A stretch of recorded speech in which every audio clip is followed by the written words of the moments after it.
All right. Hello, listeners. Welcome to Leading the Way in RVA. My name is Casey Long, and I'm the founder of this podcast, as well as the owner of Fulfilled Coaching and Consulting. The purpose of this podcast is twofold. First and foremost, to introduce you to inspirational leaders here in the Richmond community. And second, for you to walk away with some tactical tips that can support you in developing yourself as a leader. During our time today, we have a special guest that we'll spend time getting to know, hear about their story of what's led them to where they are today, and then we'll dive into that leadership topic. And as always, at the end, we'll have our guest recommend other leaders here in the community that inspire them in hopes that they may be our future guest.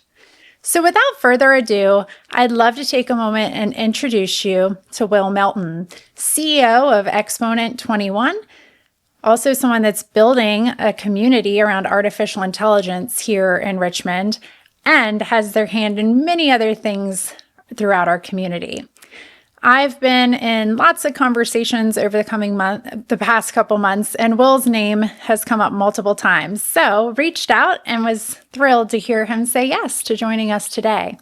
So Will, would love to just welcome you to the show and ask you to just share a little bit about your story and what's led you to where you are today. Thanks so much for having me. I appreciate the opportunity to share with your guests. Goodness, my story is long. I've been an entrepreneur for 20 years. And at 20, I kind of stepped out and said, I need to be in charge of my life. And I had worked probably 15 jobs up until that point and wasn't happy in any of them. Nobody wanted to hear a kid tell them, how to run their business or how to fix problems in their business. So I was pretty clear that I needed to be in charge of my money-making endeavors, and it's been incredibly rewarding. I've learned a lot of things the hard way, and I encourage that type of learning. But I wouldn't go back and change anything. I think a lot of the lessons that I take away from, a couple of core businesses that I've started over the years, and then some smaller things and some nonprofit endeavors have all been very fruitful for me, and everything that I do has been a tremendous learning experience. Wow. So at 20 years old, you said, it makes you think of like Frank Sinatra, I'm going to do it my way. And ever since then you have been. It sounds like no regrets. Yeah. I think another thing I tell folks, I have this story about cutting down the stairs to my basement so that I would force myself to build a wine cellar down there. And I never actually did. But I think that when you jump out on the edge like that, it puts you in a position to need to perform. There is no other way to make it. So I think that type of challenge is good. So you like to kind of back yourself into a corner and make yourself vulnerable to whatever you need to do to accomplish what you want to accomplish. Plan B is the fastest way to a failure for plan A. I love that. It sounds like you're very focused, very driven. I would say focus is maybe not as good of a way to describe me. I have a vision for what the future holds. I have sort of micro visions within that I hope to achieve one day, and that keeps me clear on what I need to be doing. But from one day to the next, my attention will bounce around depending on what's happening to me, and sometimes I'll put ideas that I'm working on the shelf so that the thing that's in front of me can get the attention it deserves, and I may forget about it for a little bit and come back to it. But it helps me in my busy brain to be able to pick things up and set them down and move on, and kind of move at a pace that seems a little bit more natural than forced, but I don't lack any energy. I'm always ready to go. I was working this morning on some big work that is coming up for us, and I was able to accomplish way more in a couple of hours of work this morning than most people are going to be able to accomplish in a couple of weeks. Wow. So what I'm hearing, which I love, I talked about this in our first episode, was the 3 S's of leadership. And first is strategy and having a vision. So it sounds like you have a big vision for where you want to be, what the impact you want to make, and then all these little visions underneath it. But then at the same time, which I love, is you're agile. So like you're willing to kind of put things to the side or shift around or do whatever needs to be done, all while holding that big vision. Yeah, and I would say that something about a big vision, you cannot accomplish it quickly, and anything that you try to do quickly is likely to falter in some kind of way, whether it's quality or if it's just not complete, you're going to be kind of forcing something that doesn't seem so natural. When you give yourself more time, or when you think about big visions, they require more time to accomplish. Years, generally speaking, it gives you a good bit of cover to be agile, to be nimble, and to say, I'm going to pause on this right now because I don't feel like I have what I need to advance it. But I know that I'm going to keep thinking about it, and I know that there's going to be a conversation or an opportunity or a moment that I want to bring it back to center and work on it again because something happened through that lens that ultimately contributed to the development of that vision, that idea, whatever it is that I'm working on. So I find that being able to put things down and pick them up is actually really big. I used to think it was like procrastination and I wasn't getting the things done, but there are real pressures, day-to-day pressures that need to be responded to, and they will take your attention away from the big things.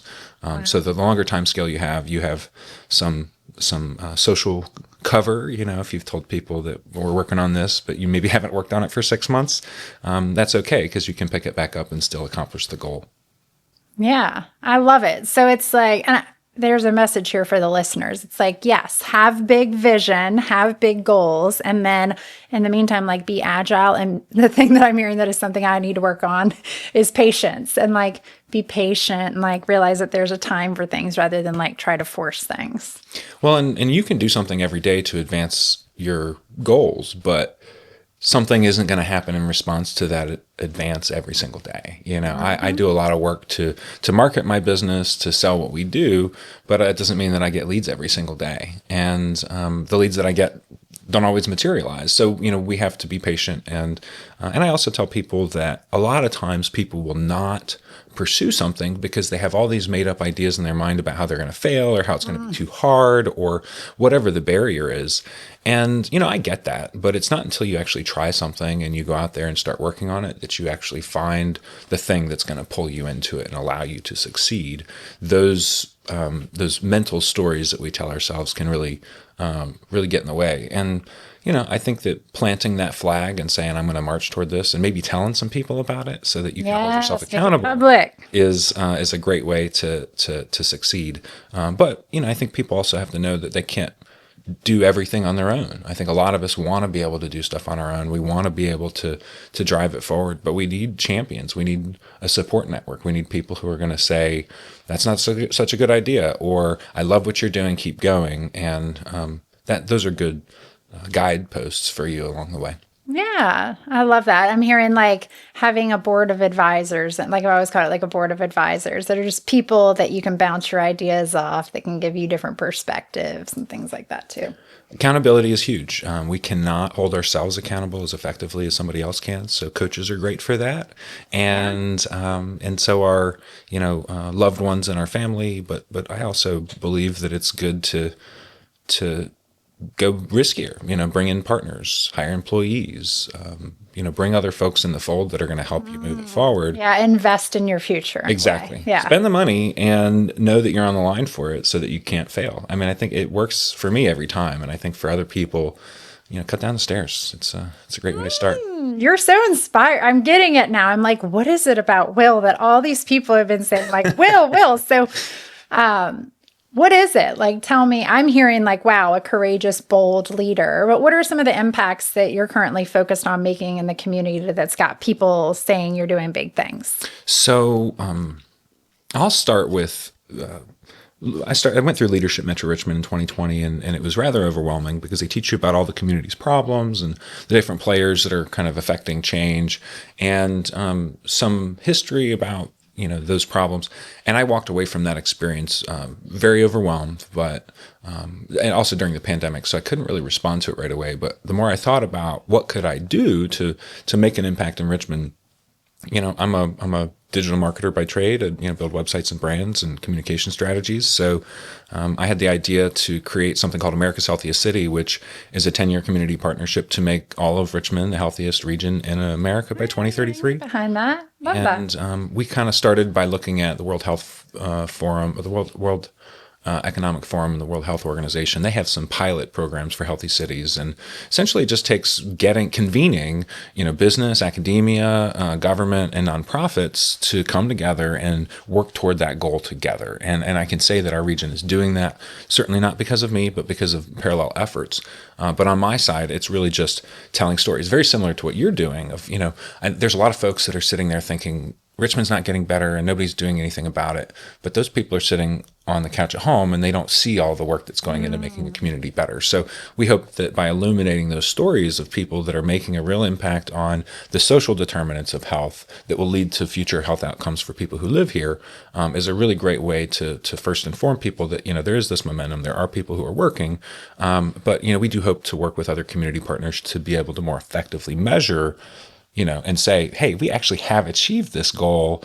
It took us 10 years, but we did it. That's incredibly, it's a big undertaking and it's way bigger than me. And, certainly we've accumulated some ambassadors and I've got, almost 90 folks that we've interviewed over the course of a couple of years, but it has certainly been on the map. We have, taken the show on the road. We've been to Teen Summit and we put up our ideas board and kids can submit their ideas to it. And I think that we're now actually outside of the studio and in the community and recording our interviews on the streets and in the places where people are getting healthier and where that inspiration actually physically is. So that's one. So all in the spirit, one of your big visions is making Richmond the healthiest city. Yeah. And we should try. I mean, even if we don't get there, there's no reason not to try. And I think that the one thing that I can contribute is, here's this idea, here's this thing that we're going to inject into the community.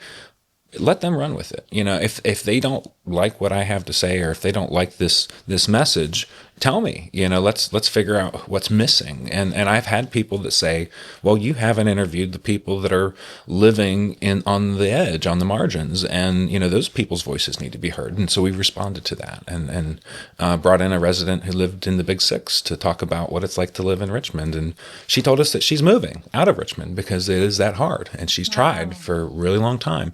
And that was a really tough episode to put out there, but I feel like it was the right thing to do. And that's the work. Yeah, it's like uncovering the good, the bad, and the ugly. Yeah. Wow, your passion and your intensity, like I can feel it. And I love it. I love that you have this mission of making Richmond one of the healthiest cities in the world. I love that. All right. And then what is this AI? Because that's the other context I'm hearing about you is you're driving a bunch of work in the artificial intelligence space. So tell me about that. So AI, I think a lot of people think that AI is a technological thing, and it certainly is technology, but I see it as a tool for humans to live better lives. And, I think a lot of businesses out there are thinking, how do I get the most productivity and efficiency? And I'm certainly thinking about those things too. But when I think about how we can leverage these tools, I see human potential, I see innovation, I see better quality of life, and I see us coming together as a community and collaborating as people first, and leveraging these technologies to ultimately deliver solutions to the community that are going to make. The AI is like a conduit to living out the vision of Richmond being a healthy city. Like it is a way to help people. Well, and it actually sparked a new vision, which is that Richmond could be the most AI literate city in the world, which I will say is probably more possible and sooner than Richmond ever becoming the healthiest city in America, just because we have momentum, we have a tech-centered workforce, and we have AI-ready RVA. We have an organization that can usher that into existence, but it's about setting that vision. I think one of the biggest things that leaders should be thinking about is what is going to be the thing that gets other people on board with your idea. And I, maybe people don't like Elon Musk, but I'll use him as an example because he's just so easy to gravitate toward. He sold us on driverless cars years ago. Mm-hmm. We still don't have true driverless cars. They can drive themselves, but the infrastructure is not there. The technology isn't fully there. He promised that years ago. It still isn't here. He wants to go to Mars. Is that even, it's a death trap. There's no support systems on Mars. So But people get caught up in these big dreams, these big visions, and they love them. I don't know why. I think it's because we live somewhat standard and average lives that those things are grand to us and they're exciting. And so I think that there's some value in finding those opportunities and injecting that energy into a community so that it can have a North Star to work toward, and something that, maybe not everybody's on board with, but a majority of people can really say, I think that's worth working on, supporting, being a part of. I do a lot. So I do a lot of leadership coaching, which is helping individuals get clear on what their vision is and then making strides towards it.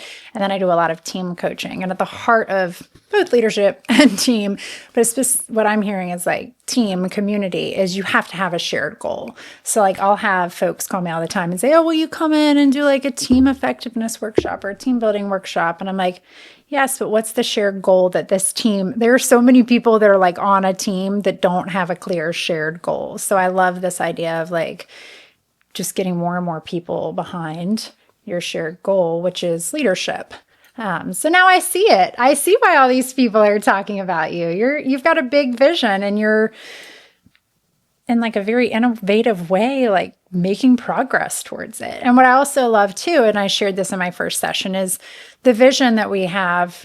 We don't have to assume that it's going to happen in our lifetime, right? But it's something that like motivates us and drives us every day. So, and we have a similar one. So mine is to live in a world where people are fulfilled. That's the name of my business, like where people are truly grounded and satisfied in their life and who they are. And we have a lot of work to do in that space. Well, I would say selfishly, I hope to see all of my visions come to life in my lifetime, but I'm sure there will be some that get extended beyond that. Oh, I love that. Wow.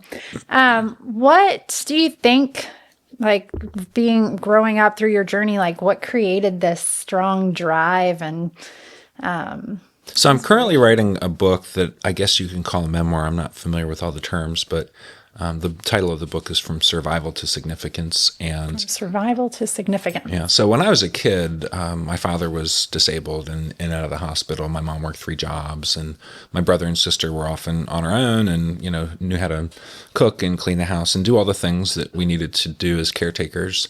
And my father passed away when I was 12, and we moved to Michigan and stayed with my grandmother for a couple of years. And then after that, my life stabilized. My mother remarried, and we had a bit more stability. But that upbringing was traumatic for me. I don't know that I've ever described it as traumatic, but I remember my wardrobe from the thrift store and not being picked last for sports teams in school, and all those things wore on my confidence, and they wore on my ability to see myself as somebody that other people could see, and I think that quite frankly, it's my ego fighting that childhood trauma and trying to in all honesty, be noticed and make a difference and be recognized as somebody who's making a difference. Yeah. Why that matters to me, I can't think of any other reason other than just that kind of tough upbringing and really being drawn to never live that existence ever again. Yeah, I just started a trauma-informed coaching program because everybody has trauma. Oh my gosh. Every single person has trauma. And then when you take COVID and you put the world in a stressful situation, everyone's trauma bubbles to the top. So I've just seen so much of it come up in my individual coaching sessions and my team coaching sessions that I'm like, all right, this is a space I need to get educated on. And it sounds like it's a driver for you. Yeah. It's a driver for you to be seen and to make a difference. Yeah. And I think that at this point in my life, I've recognized that I have the opportunity to set an example for other people in the world, other leaders, and I think that I have a responsibility to do that. So, some of it really is about setting an example and not being afraid. I think it's too easy to be afraid of the big things. Being unafraid is a huge gift, and I know that that's going to be easier said than done for everybody. But life's waiting. Courage. There's good surprises around every corner when you try things. Yes. I love your spirit. I love it. So you've touched on so many different things. Would love to just really hone in on a specific leadership topic that we can play around with, chew on, and see what comes out of it that can support our leaders in developing themselves. So where do you want to go with this? There's so many different avenues we could go down. So I would say, of all of my experience, you mentioned earlier about having an advisory board, and even in my young 20s, I had people who were like that for me, whether they were financial experts that were coaching me on getting a business loan, or if they were customers who were willing to sit and have lunch together and give me advice. I've always leveraged mentors and different people, but ultimately to succeed, or, we'll say to be somebody, you have to have a network. You have to have a really robust network of people who trust you and believe in you and support you and make introductions. I think a lot of times people talk about mentorship, but there's this new word floating around out there, and I'm going to draw a blank on it now, but Sponsorship, where you're actually not just making an introduction, but you're walking them through the door. That was one of the very first people that ever helped me, was a guy named Frank Nuttall down in Williamsburg. And I'd never applied for a bank loan before. We needed $60,000 to do what we were trying to do. And he sat in the bank with us, with the bank manager, to vouch for us. And he helped us with our business plan. And if it weren't for him, we probably wouldn't have gotten that money. So I think that, building a network is one of the most important things that people can do in order to succeed at anything that they want to accomplish. And not just being known, because I know people that lots of people know to be jerks. You can't just be known. You have to be known and liked and trusted in order to accomplish things. And so as people think about how they're going to succeed in the world, I think that network building component is something that they should focus on as a core tenet of their success. Yes. And, one of the challenges with that is it's difficult to know how to spend your time wisely. But spending time with people who are ultimately going to be there to support you in the future is one of the best things that you can do. So you can't meet with everybody, but you can be selective and figure out who those mentors or those role models are that you might ask. And I think folks might not realize this, but most people are willing to offer help if you tell them that you need it and why.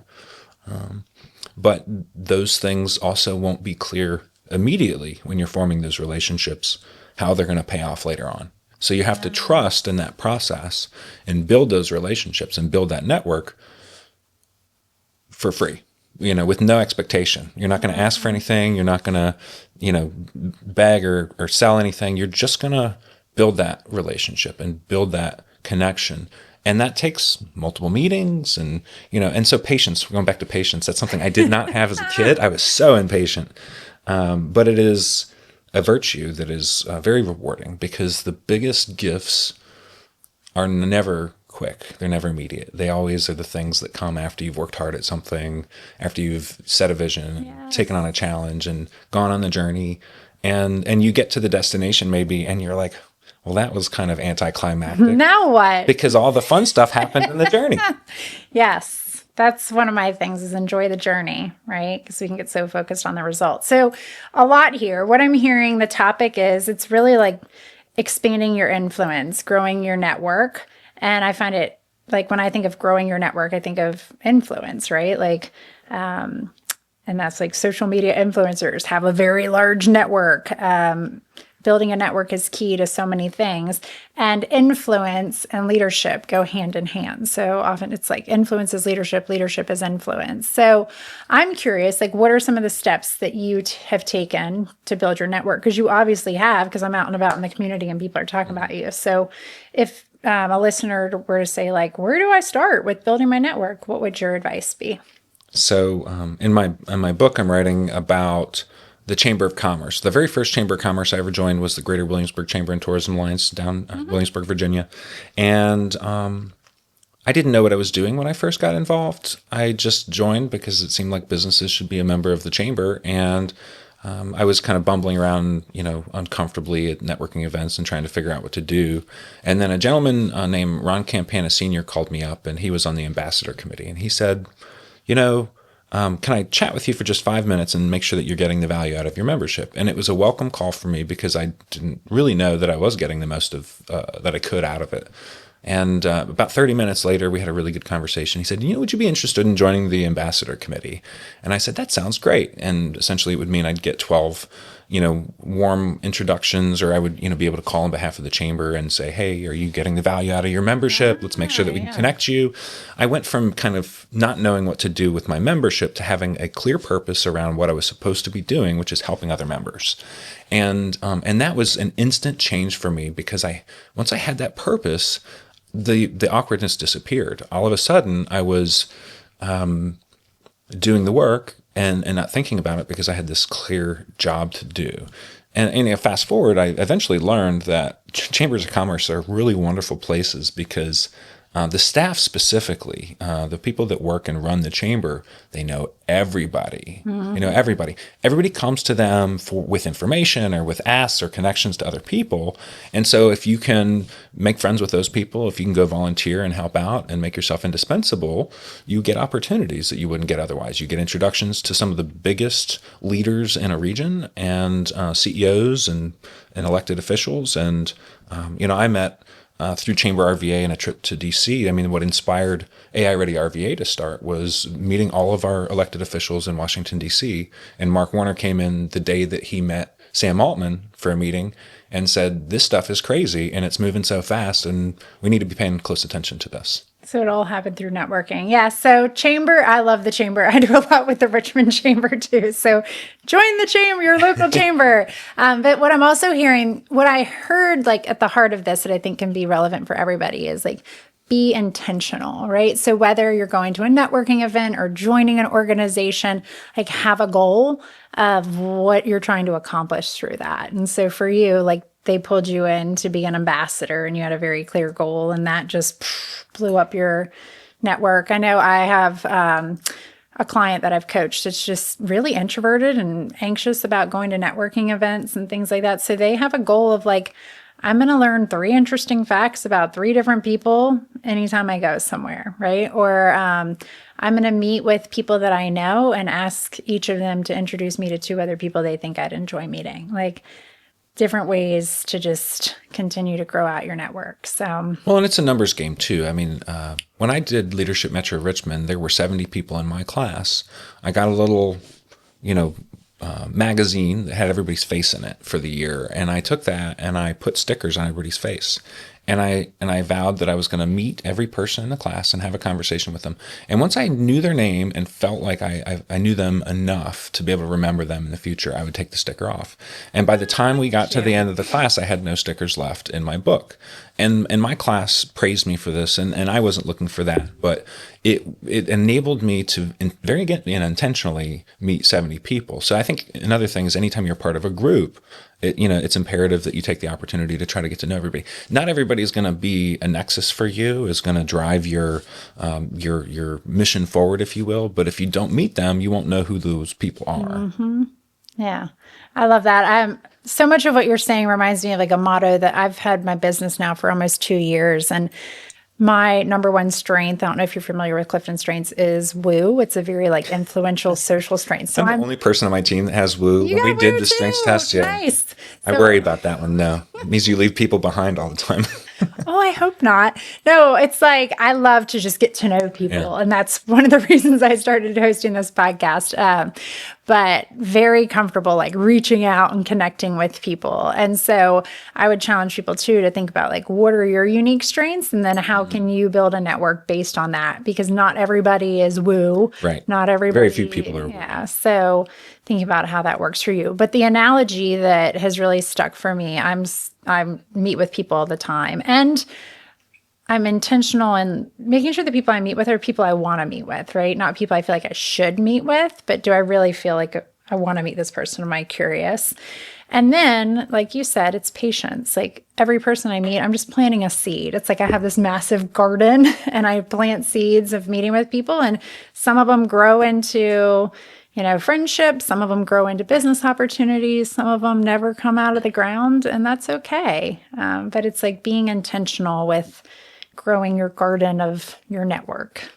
Yeah, I would have told you years ago that I didn't act with much intention, but the longer I've lived, and I think the more I place a emphasis on having a vision, the easier it is to do that. Yeah, Or because to you're feel driven. You have a purpose every single day when you wake up. And I'm all in on your purpose. So we need to stay Thank you. connected. And I think there's linkage between my purpose and your purpose and Absolutely. Richmond's purpose. So I am so thankful that we got introduced. And I'm so impressed with your passion and your drive, and your vision is huge and important. And like I said, I'm behind it. So Well, good to have another supporter. yeah, thank you. And I would like, as we always do, just to take a couple minutes to hear from you. Super curious. You're so inspiring. Who are other leaders here in the community that inspire you? So I have so many names on this list, but I'll touch on a few people that I have been close with or have gotten to know. The person who recruited me to the board at Housing Families First, and I didn't know we didn't talk about that, is Beth Van Turnbull. She's an incredible executive director and housing nonprofit leader who is a force. And I heard somebody the other day say that she's the smartest person in housing and affordable housing in the region. So she's somebody who's been just a great partner of mine. I'm currently the board chair there, so we work very closely together. Important work that drives your mission, and such a big need right now. We need 40,000 affordable units in the region. Yeah. 40,000. Yeah, come on over to Midlothian. I mean, and I'm sure it's everywhere. Like there are just apartments and townhouses going up everywhere. We need them. A couple other people. One person that has been a mentor of mine for a number of years since I moved to Richmond is Kim Greenidge. And Kim is the president of 12 on Your Side. Phenomenal leader. I've met so many people who work for him or have worked for him that sing his praises. And he's another person who's probably woo through and through and has been a big contributor to a lot of different initiatives. And then another person who I've gotten to know a little bit more recently is Devon Henry from Team Henry Enterprises. He took down the monuments in Richmond. Oh, wow. And he does a lot of cultural installations and museums, and he was selected to be the contractor for the Shako Institute down at the train station that they're building. Wow. So he's got a lot of really great thought leadership, and he's an inspiring leader. I would highly recommend. Awesome. I could give you more. Yeah, well, we'll start there. I'll definitely reach out to them and see if they'd be open to joining us. And just once again, thank you. I'm inspired by you. We'll put in the comments how you can stay in touch with Will if you're inspired, which I'm sure you are, by his vision. Then be sure to reach out. Thank you. Thank you so much for having me. This was great. Yeah, this was great. Hey, listener, if you enjoyed today's session, take a moment and like, subscribe, or comment below. Especially leave a comment of a leader that inspires you here in Richmond that might be a great future guest. Also, if you're finding this session compelling and eager to learn more about yourself and your own leadership, don't hesitate to click into my website listed in the description and schedule a complimentary call. I'd love to learn more about you. Thank you.